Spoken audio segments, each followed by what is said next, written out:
All right, let's bring in meteorologist Colette Kennedy now. Colette, a chaotic day to say the least. Not entirely surprising when you get this much rain within such a short period of time.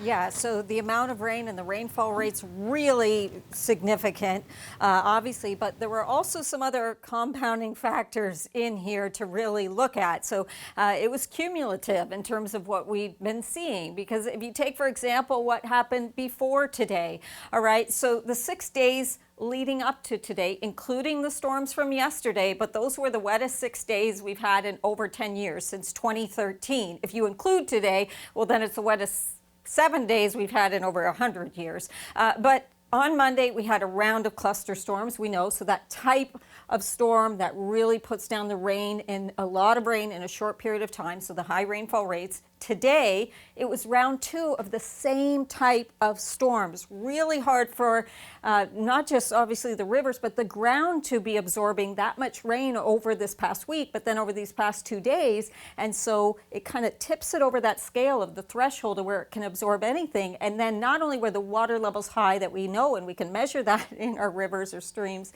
but once the ground can't bring any more in, then the runoff heads into those areas as well. So what did we end up with? Just today, not including what was leading up to this, well, it was nearly 100 millimeters of rain, that at Toronto Pearson in a few hours. Exactly, well, 97.8 millimeters. So I'm going to throw a few more facts in here just to kind of, it was a record for this date, but that's not really saying that much. It's kind of obvious.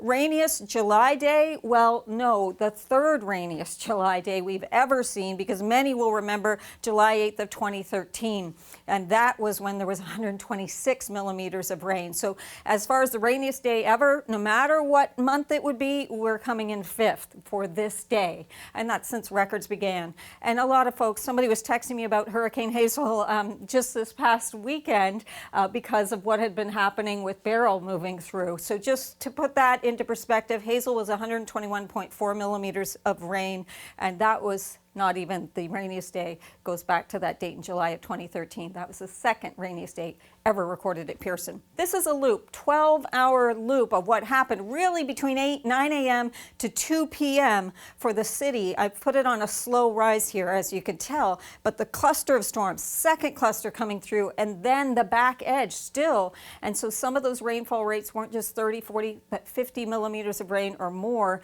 And so we picked up that significant amount in just a few hours.